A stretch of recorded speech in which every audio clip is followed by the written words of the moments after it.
Hello and welcome once again to A River Between Chaos and Zen, the poetry podcast from Creative Actors Lab. My name is Max, and Kelly, as always, sends her love. In the last few iterations of this podcast, I've been speaking about just mental health and poetry, and I'm not going to say a lot about this writer because everybody knows who he is, but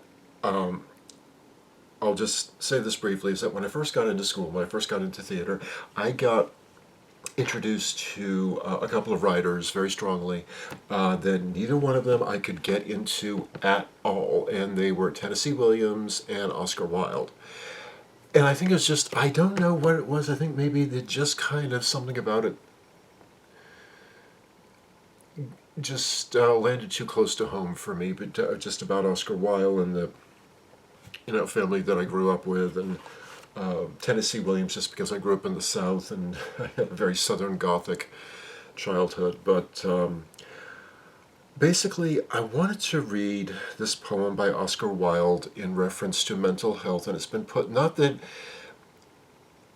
the stress of the mental health was his, but he was this very free-spirited, free-thinking person born into a place that was very restrictive, very censored, and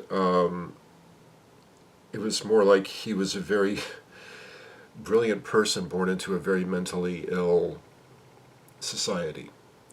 I'm not going to go into all.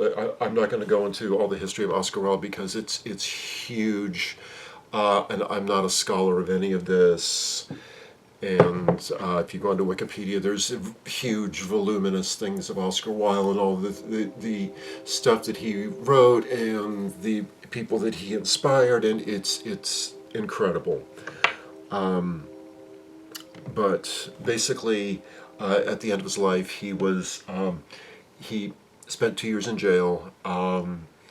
Under hard labor, very hard labor. He died at, I think, about 46 years old, and supposedly the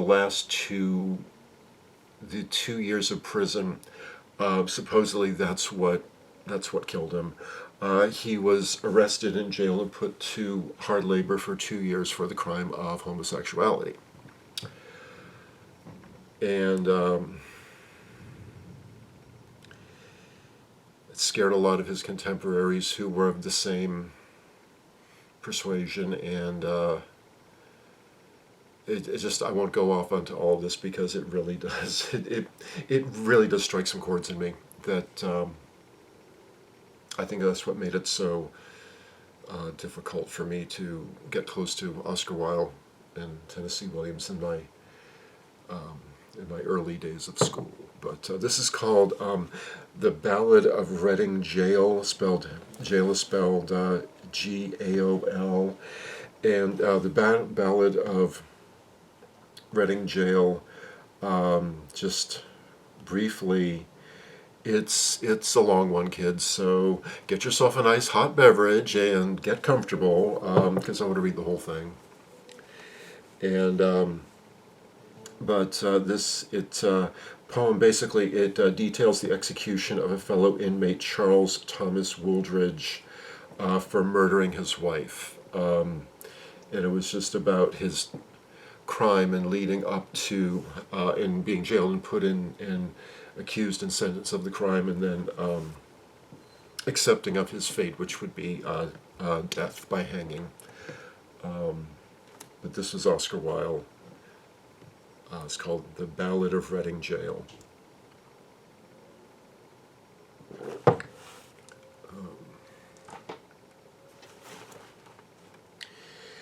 He did not wear his scarlet coat for blood and wine or red, and blood and wine were on his hands when they found him with the dead, the poor woman whom he loved and murdered in her bed.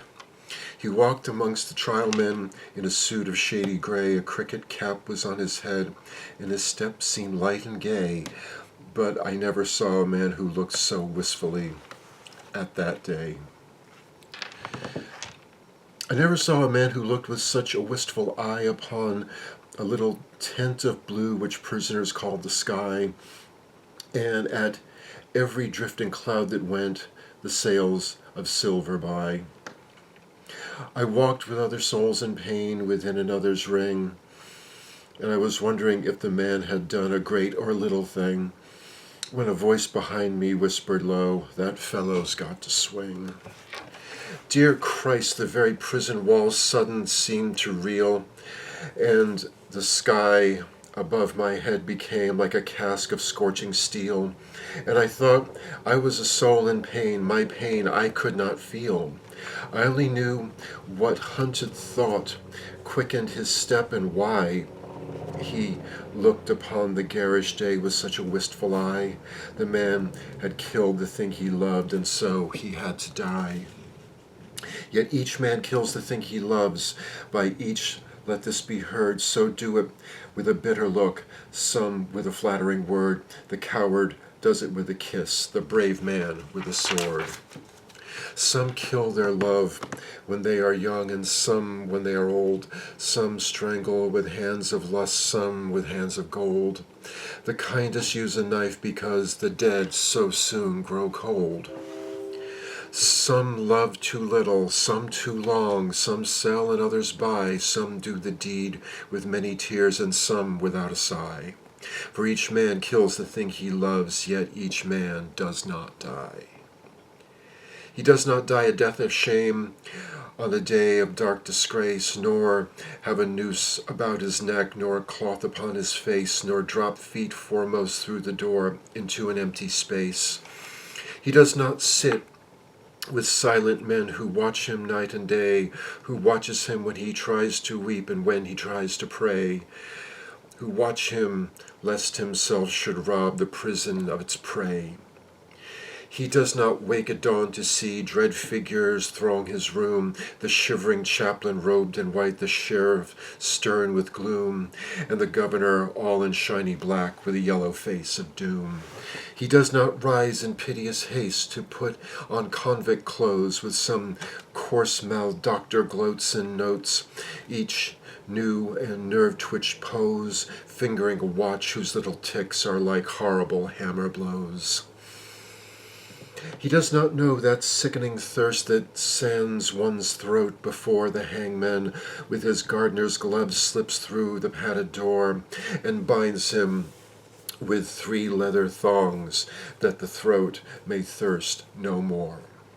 He does not bend his head to hear the burial office read, nor when the terror of his soul tells him he is not dead, cross his own coffin as he moves into the hideous shed. He does not stare upon the air through a little roof of glass. He does not pray with lips of clay for his agony to pass, nor feel upon his shuddering cheek the kiss of Caliphas. 6 weeks our guardsman walked the yard in a suit of shabby gray. His cricket cap was on his head, his step seemed light and gay, but I never saw a man who looked so wistful at that day. I never saw a man who looked with such a wistful eye upon the little tent of blue which prisoners call the sky, and at every wandering cloud that trailed its raveled fleeces by. He did not wring his hands as do the witless men who dare to try to rear the changeling hope in a cave of black despair. He only looked upon the sun and drank the morning air. He did not wring his hands nor weep, nor did he peak or pine, but he drank the air as though it held some healthful iodine. With his open mouth he drank the sun as though it had been wine.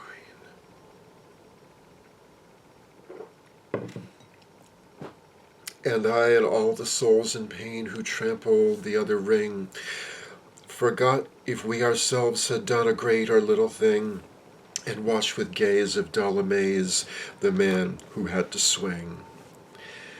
And strange it was to see him pass with a step so light and gay, and strange it was to see him look so wistful at that day, and strange it was to think that he had such a debt to pay. For oak and elm have pleasant leaves that in the springtime shoot, but grim to see is the gallows tree with its adder-bitten root. And green or dry, a man must die before it bears its fruit. The loftiest place in the seat of grace, for which all worldlings try, but who would stand in hempen band upon a scaffold high, and through the murderer's collar take his last look at the sky. It is so sweet to dance to violins when love and life are fair. To dance to flutes, to dance to lutes is delicate and rare, but it is not sweet with nimble feet to dance upon the air. So with curious eyes and sick surmise we watched him day to day, and wondered if each one of us would end the self-same way, for none can tell to what red hell his sightless soul may stray. At last the dead man walked no more amongst the trial men, and I knew that he was standing up in the black dock's dreadful pen. And then never would I see his face in God's sweet world again. Like two doomed ships that pass in storm, we had crossed each other's way, but we made no sign, we said no word, we had no word to say, for we did not meet in the holy night, but in that shameful day. A prison wall was round us both, two outcast men we were. The world had thrust us from its heart, and God was out, and God from out his care. And the iron gin that waits for sin had caught us in its snare. In debtor's yard the stones are hard, and the dripping wall is high, so it was there he took the air beneath the leaden sky, and by each side a warder walked, for fear the man might die. Or else he sat with those who watched his anguish night and day, who watched him when he rose to weep, and when he crouched to pray, who watched him lest himself should rob their scaffold of its prey. The governor was strong upon the Regulations Act. The doctor said that death was but a scientific fact, and twice a day the chaplain called and left a little tract. And twice a day he smoked his pipe and drank his quart of beer. His soul was resolute, he held no hiding place for fear. He often said that he was glad the hangman's hands were near. But why he said so strange a thing, no warder dared to ask, for he to whom a watcher's doom is given as his task must set a lock upon his lips and make his face a mask. Or else he might be moved to try to comfort or console. And what should human pity do, pent up in a murderer's hole? What word of grace in such a place could help a brother's soul?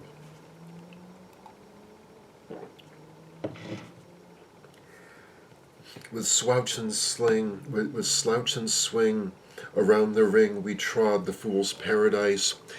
We did not care, we knew we were the devil's own brigade, and shaven head and feet of lead make a merry masquerade. We tore the tarry rope to shreds with blunt and bleeding nails. We rubbed the doors and scrubbed the floors and cleaned the shining rails, and rank by rank we soaped the plank and clattered with the pails. We sewed the sacks, we broke the stones, we turned the dusty drill, we banged the tins and bawled the hymns and sweated on the mill, but in the heart of every man terror was lying still. So still it lay that every day crawled like a weed-clogged wave, and we forget the bitter lot that waits for fool and knave, till once as we trampled in from work, we passed an open grave. With yawning mouth the yellow hole gaped for a living thing. The very mud cried out for blood to thirsty asphalt ring.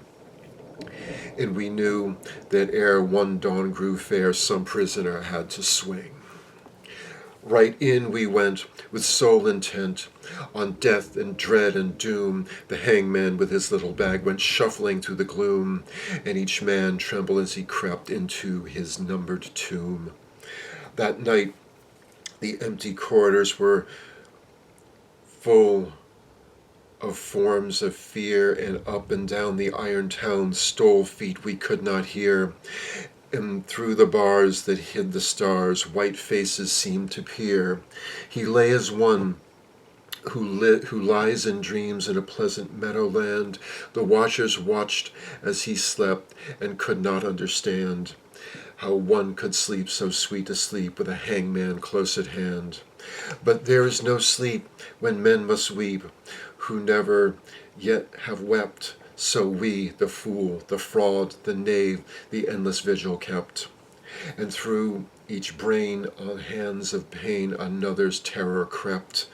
Alas, it is a fearful thing to feel another's guilt, for right within the sword of sin pierced to its poisoned hilt, and as the molten lead were the tears we shed for the blood we had not spilt. The warders with their shoes of felt crept by each padlocked door and peeped and saw the eyes of all gray figures on the floor, and wondered why men knelt to pray who never prayed before. And all through the night we knelt and prayed, mad mourners of a course. The troubled plumes of midnight were the plumes upon the hearse, and bitter wine upon a sponge was the savior of remorse. The gray cock crew, the red cock crew, but never came the day. The crooked shapes of terror crouched in the corners where we lay, and each evil sprite that walks by night before us seemed to play. They glided past, they glided fast, like travelers through a mist. They mocked the moon in a rigadoon of a delicate turn and twist. With formal pace and loathsome grace the phantoms kept their tryst. With mop and mow we saw them go, slim shadows hand in hand. About in a ghostly rout they trod a saraband, and the dampened grotesques made arabesques like the wind upon the sand. With pirouettes of marionettes they tripped on pointed tread, but with flutes of fear they filled the ear as their grisly mask they led. And loud they sang, and long they sang, for they sang to wake the dead. Oh ho, they cried, the world is wide, but fettered limbs go lame.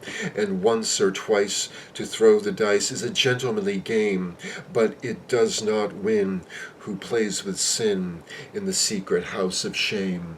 No things of air these antics were that frolicked with such glee to men whose lives were held in gyves and whose feet might not go free. Ah, wounds of Christ, they were living things most terrible to see. Around and around they waltzed and wound. Some wheeled in smirking pairs with the mimicking step of a demirep.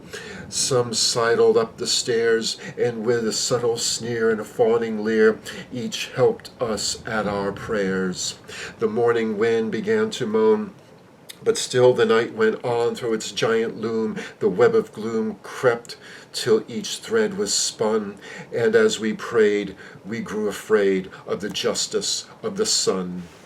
The moaning wind went wandering round the weeping prison wall, till like a wheel of turning steel we felt the minutes crawl. Oh, moaning wind, what had we done to have such a seneschal? At last I saw the shadowed bars like a lattice wrought in lead move right across the whitewashed wall that faced my three-plank bed, and I knew that somewhere in the world God's dreadful dawn was red. At 6 o'clock we cleaned our cells, at 7 all was still, but the sough and swing of a mighty wing the prison seemed to fill, for the Lord of Death with icy breath had entered in to kill. He did not pass with purple pomp, nor ride a moon-white steed. 3 yards of cord and a sidling board are all the gallows need. So with the rope of shame the herald came to do the secret deed. We were as men who through a fen of filthy darkness grope, when we did not dare to breathe a prayer or give our anguish scope. Something was dead in each of us, and all what was dead was hope. For man's grim justice goes its way, and will not swerve aside. It slays the weak, it slays the strong. It has a deadly stride. With iron heel it slays the strong, the monstrous parricide. We waited for the stroke of 8. Each tongue was thick with thirst. And the stroke of 8 is the stroke of fate that makes a man accursed. And fate will use a running noose for the best man and the worst. We had no other thing to do, save to wait for the sign to come. So like the things of stone in a valley lone, quiet we sat and dumb. But each man's heart beat thick and quick like a madman on a drum. With sudden shock the prison clock smote the shivering air, and from all the jail rose up a wail of impotent despair, like the sound that frightened marshes hear from some leper in his lair. And as one sees most fearful things in the crystal of a dream, we saw the greasy hempen rope hooked to the blackened beam, and heard the prayer the hangman's snare strangled into a scream. And all the woe that moved him so, that gave that bitter cry, and the wild regrets, and the bloody sweats, none knew so well as I. For he who lives more lives than one, more deaths than one must die. There is no chapel on the day of which they hang a man. The chaplain's heart is far too sick, or his face far too wan. And there is that written in his eyes, upon none should look upon. So they kept us close till nigh on noon, and then they rang the bell as the warders with their jingling keys opened each listening cell, and down the iron stair we tramped, each from his separate hell. Out into God's sweet air we went, but not in a wanton way. For this man's face was white with fear, and that man's face was gray, and I never saw sad men who looked so wistfully at that day. I never saw sad men who looked with such a wistful eye upon the little tent of blue we prisoners called the sky, and at every careless cloud that passed in happy freedom by. But there were those amongst us all who walked with downcast head, and knew that, had each got his due, they should have died instead, but had been killed a thing that lived, whilst they had killed the dead. For he who sins a second time wakes a dead soul to pain, and draws it from its spotted shroud, and makes it bleed again, and makes it bleed great gouts of blood, and makes it bleed in vain.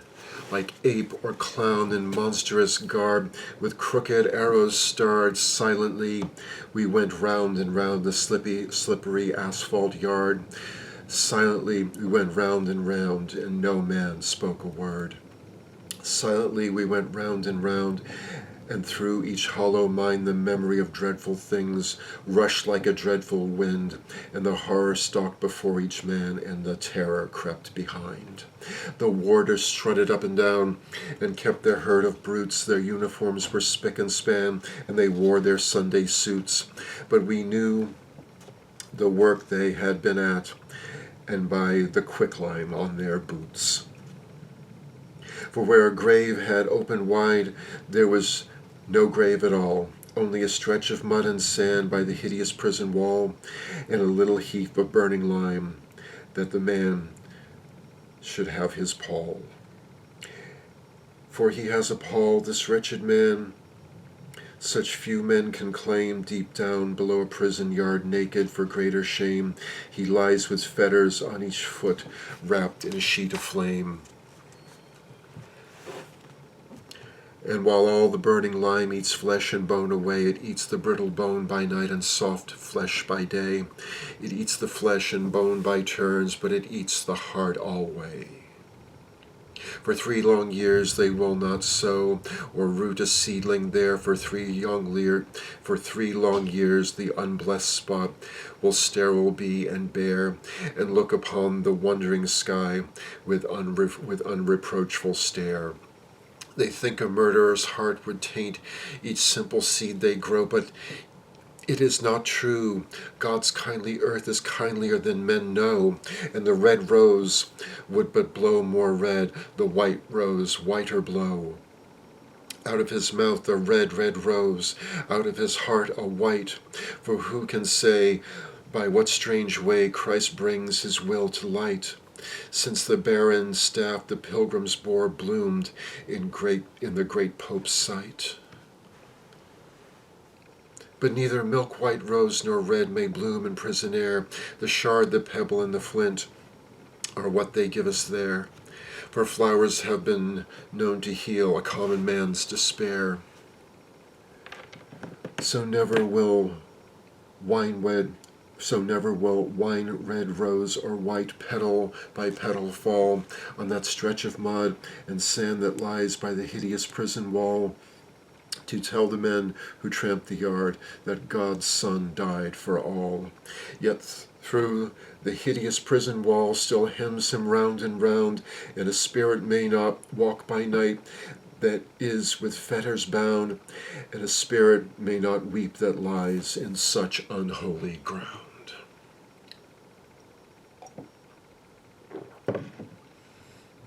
He is at peace, this wretched man at peace, or will be soon. There is no thing to make him mad, nor does terror walk at noon, for the lampless earth in which he lies has neither sun nor moon. They hanged him as a beast is hanged, they did not even toll a requiem that might have brought rest to his startled soul, but hurriedly they took him out and hid him in a hole. They stripped him of his canvas clothes and gave him to the flies. They mocked the swollen purple throat and stark and staring eyes, and with laughter loud they heaped the shroud in which the convict lies. The chaplain would not kneel to pray by his dishonored grave, nor mark it with the blessed cross that Christ for sinners gave, because the man was one of those whom Christ came down to save. Yet all is well, but he has but passed to life's appointed bourne, and alien tears will fill for him pity's long broken urn. For his mourners will be outcast men, and outcasts always mourn. I know not whether laws be right or whether laws be wrong. All that we know who lie in jail is that the wall is strong, and that each day is like a year whose days are long. But this I know, that every law that men have made for man, since first man took his brother's life and the sad world began, but straws of wheat and saves of chaff with a most evil fan. This too I know, and wise it were if each could know the same, that every prison that men build is built with bricks of shame, and bound with the bars lest Christ should see how men their brothers maim. With bars they blur the gracious moon and blind the goodly sun, and they do well to hide their hell, for in it things are done that Son of God nor Son of Man should ever look upon. The vilest deeds like poison weeds bloom well in prison air, but it is only what is good in man that wastes and withers there. Pale anguish keeps the heavy gate, and the warder in despair. For they starve the little frightened child till it weeps both night and day, and they scourge the weak, and then flog the fool, and gibe the old and gray. And some grow mad, and some grow bad, and none a word may say. Each narrow cell in which we dwell is a foul and dark latrine, and the fetid breath of living death chokes up each grated screen, and all but lust is turned to dust in humanity's machine. The brackish water that we drink creeps with a loathsome slime, and the bitter bread they weigh in scales is full of chalk and lime. And sleep will not lie down, but walks wild-eyed and cries to time. But though lean hunger and green thirst, like asp with adders fight, we have little care of prison fare, for what chills and kills outright is that every stone one lifts by day becomes one's heart by night. With midnight always in one's heart and twilight in one's cell, we turn the crank or tear the rope, each in his separate hell, and the silence is more awful far than the sound of a brazen bell. And never a human voice comes near to speak a gentle word, and the eye that watches through the door is pitiless and hard, and by all forgot we rot and rot, with soul and body marred. And thus we rust life's iron chain, degraded and alone, and some men curse, and some men weep, and some men make no moan. But God's eternal laws are kind, and breaks the heart of stone. And every human heart that breaks in prison's cellar yard is as that broken box that gave its treasure to the Lord, and filled the unclean leper's house with a scent of costliest nard. Ah, happy whose hearts can break, and peace of pardon win. How else may man make straight his plan, and cleanse his soul from sin? How else but through a broken heart may Lord Christ enter in? And he of the swollen purple throat and the stark and staring eyes waits for the holy hands that took the thief to paradise.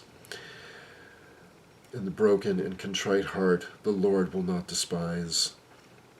The man in red who reads the law gave him 3 weeks of life, 3 little weeks in which to heal the soul of his soul's strife, and cleanse from every blot of blood the hand that held the knife. And with tears of blood he's cleansed the hand that held the steel, and only blood can wipe out blood, and only tears can heal, and the crimson stain that was of Cain became Christ's snow-white seal. In Reading jail by Reading town there is a pit of shame, and in it lies a wretched man, eaten by teeth of flame. And in a burning, winding sheet he lies, and his grave has got no name. And there, till Christ call forth the dead, in silence let him lie. No need to waste the foolish tear, or heave the windy sigh. The man had killed the thing he loved, and so he had to die. And all men kill the thing they love. And by all this, and by all, let this be heard. Some do it with a bitter look, some with a flattering word. The coward does it with a kiss, the brave man with a sword.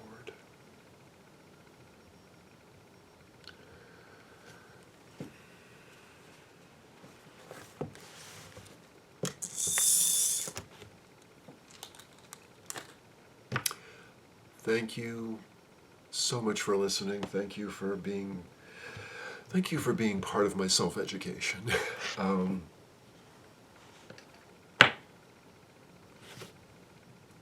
May the long time sun shine upon you, all love surround you, and the pure light within you.